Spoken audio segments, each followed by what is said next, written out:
To explain profound metaphysical realities to humanity, the Quran utilizes vivid parables that function as precise structural blueprints.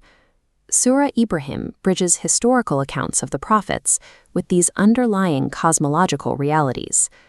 The text models human belief and action as systems of physics, comparing the structural integrity of truth against the instability of falsehood. Falsehood is represented by a baseline of entropy and decay. Truth is represented by a system of perpetual yield and structural integrity. Decoding these specific parables reveals how human consciousness maintains steadfastness in a volatile world. Divine revelation functions by moving human consciousness from a state of darkness and ignorance into light. Messengers execute this transfer by acting as localized interfaces between the divine and the human. This diagram maps that transfer. Divine truth connects through a pulsing linguistic node, the language of his people, acting as a bridge between absolute and human paradigms. This localization is required to establish definitive proof, allowing data to transmit successfully into the human layer. History shows a recurring pattern. Nations rejected these messengers because of their localized human limitations, mistaking the interface for the origin. The oppression by Pharaoh mentioned in Ayah 6 is the historical manifestation of this darkness. These Egyptian ruins illustrate the collapsed infrastructure of systemic arrogance. Without this linguistic interface, human logic collapses into the error of rejecting infinite truth based on limited material observations. Ayah 24 provides the primary structural analysis, the parable of the kalima tayyiba, or the good word. The text models faith as an infrastructure of dynamic equilibrium. This cross-section shows the first criterion. Its root is firm, requiring a permanent axiomatic foundation. Because it is true, its implications scale upward as branches reaching the sky. The third criterion is productivity, yielding continuous spiritual and practical utility across all contexts and seasons. This model links to physical provision. Harvesting red dates illustrates what yielding its fruit in every season looks like in the material world.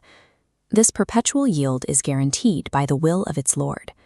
Architectural soundness translates into human psychology, granting the believer steadfastness, as described in Ayah 27. This anchors the believer simultaneously in this worldly life and the eternal hereafter.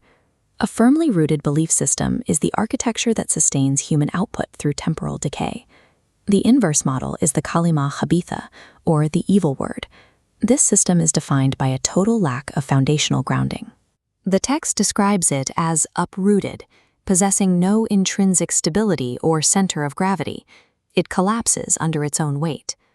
Ayah 18 explores the consequences of this instability on human output.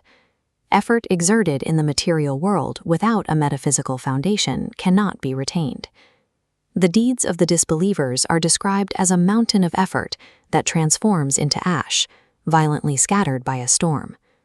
This dissipation of effort occurs precisely when the individual needs that yield most, on the day of judgment. The scattering of these ashes contrasts directly with the immovable roots of the good word. Without truth to anchor the structure, the result is the total dissipation of human energy. The parable demonstrates a system that lacks the internal logic required to sustain its own weight, leading to inevitable collapse. These parables are grounded in the macro reality described in Ayahs 32 and 33. This high-resolution image of the moon highlights the celestial mechanics at work. The universe is an infrastructure of systems engineered for human utility.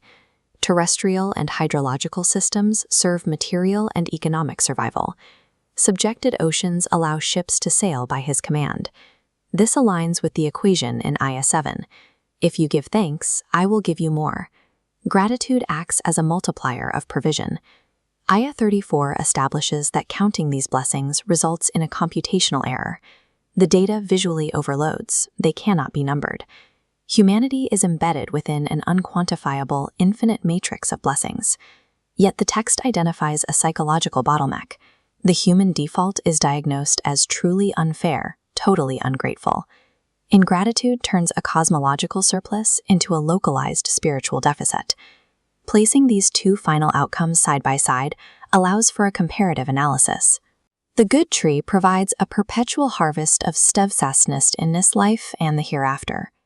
The outcome for the arrogant is an inescapable void.